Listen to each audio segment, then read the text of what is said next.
গ্রাম আমাদের শিকড় আর এই শিকড়ের সাথে কিন্তু আমাদের সবার জীবন কম বেশি খুব জড়িয়ে। আজকে একটা গ্রামীণ রান্না করব। আসলে গ্রামে যখনই যাওয়া হয় বা যখনই থাকা হতো, মা তারপর হচ্ছে আমার দাদি এই টাইপের রান্না খেতে খুব বেশি পছন্দ করতো। এখন তো এইসব রান্না একটু কমই দেখা যায়, তো আজকে স্পেশালি আমি একটু সেরকম রান্না করব। দেখি গ্রামের সেই রান্নার মতো হয় কিনা। সেই চুলার রান্নার স্বাদ তো আর সেরকম হবে না, কিন্তু কিছুটা হলেও ট্রাই করছি। আসসালামু আলাইকুম, হ্যালো এভরিওয়ান, কেমন আছেন সবাই? আলহামদুলিল্লাহ আমি ভালো আছি। আশা করছি আপনারা যে যেখানে আছেন আলহামদুলিল্লাহ ভালো আছেন, সুস্থ আছেন। চলে যাচ্ছি মূল পর্বে। প্রথমে আমি এখানে ফ্রাই প্যানে তেল দিয়ে দিয়েছি, আর এখানে আমি রান্নার রেগুলার তেলটা ইউজ করছি। আর এখানে আমি মুরগির মাংসগুলোকে একটু হলুদ মরিচ লবণ মাখিয়ে তারপর একটু ভেজে নিব। আগে যখন গ্রামে মুরগির মাংস রান্না করা হতো তখন তার ভিতর কিছু পেঁপে কেটে দিত, লাউ দিত। তারপর গরু মাংস রান্না করলেও কিন্তু এই টাইপের রান্না করা হতো। এখন এগুলোর প্রচলন একটু হলেও কমে এসেছে, কিন্তু অনেকে আবার এভাবে ট্রাই করে। তো আজকে আমি মুরগির মাংসটা দিয়ে একটু সেভাবে ট্রাই করব। এজন্য মুরগির মাংসগুলোকে একটু হালকা করে ভেজে নিচ্ছি।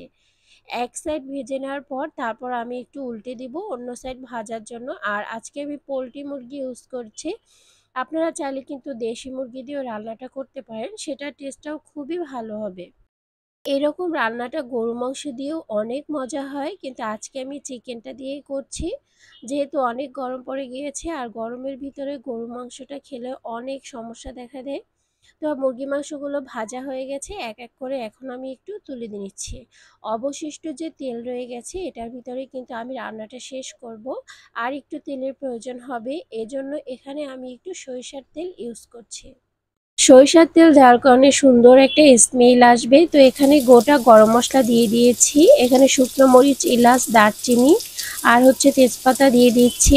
এটা একটু তেলে হালকা করে ভেজে নিচ্ছি। ফ্লেভারটা চলে এসেছে। এখন আমি পেঁয়াজ কুচি দিয়ে দিচ্ছি হাফ কাপের মতো।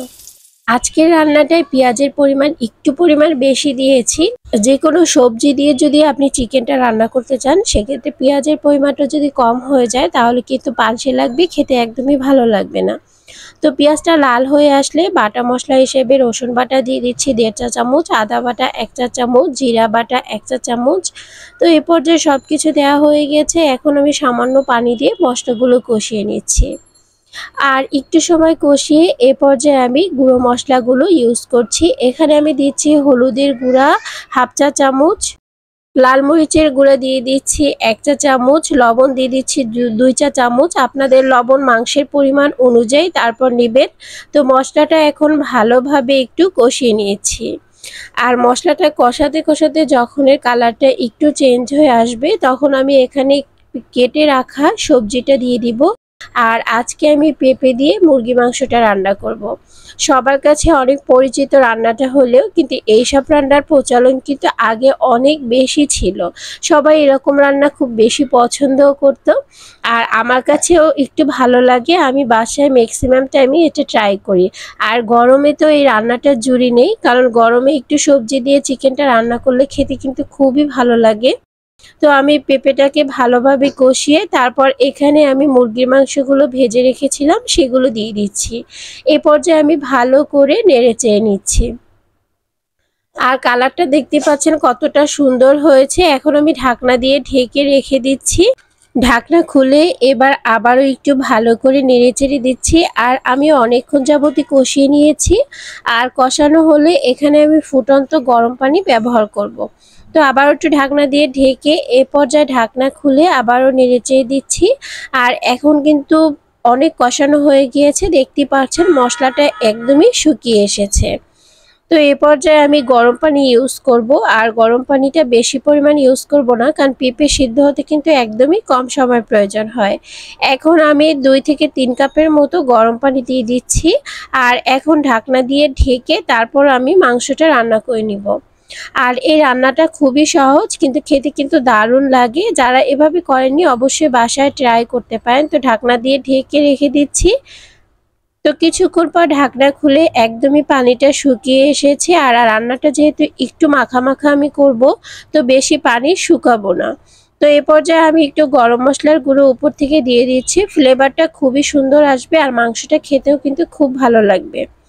তো অবশ্যই এই রেসিপিটি ট্রাই করবেন আর কেমন লেগেছে কমেন্ট সেকশনে জানাবেন। ভালো লাগলে লাইক, শেয়ার, কমেন্ট করে পাশে থাকবেন। যাদের একটু বেশি ভালো লাগবে তারা আমার ভিডিওটি একটু শেয়ার করে দিবেন, সবাইকে দেখার সুযোগ করে দিবেন। তো এখন একটু ভালো করে নেড়েচেড়ে দিচ্ছি আর একটু পরে আমি চুলাটা অফ করে দিব, আমার রান্নাটা হয়ে যাবে। আর দেখতে পাচ্ছেন এটার কালারটা কতটা সুন্দর এসেছে। অসম্ভব মজার এই রান্নাটা বাসায় করে নিতে পারেন। ছোট বড় সকলেই দেখবেন এই রান্নাটা খুব বেশি পছন্দ করবে। আর গরমে এই সব রান্না খেতে কিন্তু খুব ভালো লাগে আর এটা শরীরের জন্য খুব ভালো হয়। কম মশলায় রান্না হলেও এর স্বাদ হবে দুর্দান্ত। তো বাসায় কিন্তু অবশ্যই রেসিপিটি ট্রাই করবেন আর কেমন হয়েছিল সেটা আমার সাথে অবশ্যই শেয়ার করবেন। তো এই যে রান্নাটা কমপ্লিট হয়ে গেছে, আজ আর বাড়াচ্ছি না, নেক্সট ভিডিও দেখার আমন্ত্রণ জানিয়ে এখানেই বিদায় নিচ্ছি। ভালো থাকবেন, সুস্থ থাকবেন। আল্লাহ হাফেজ, আসসালামু আলাইকুম।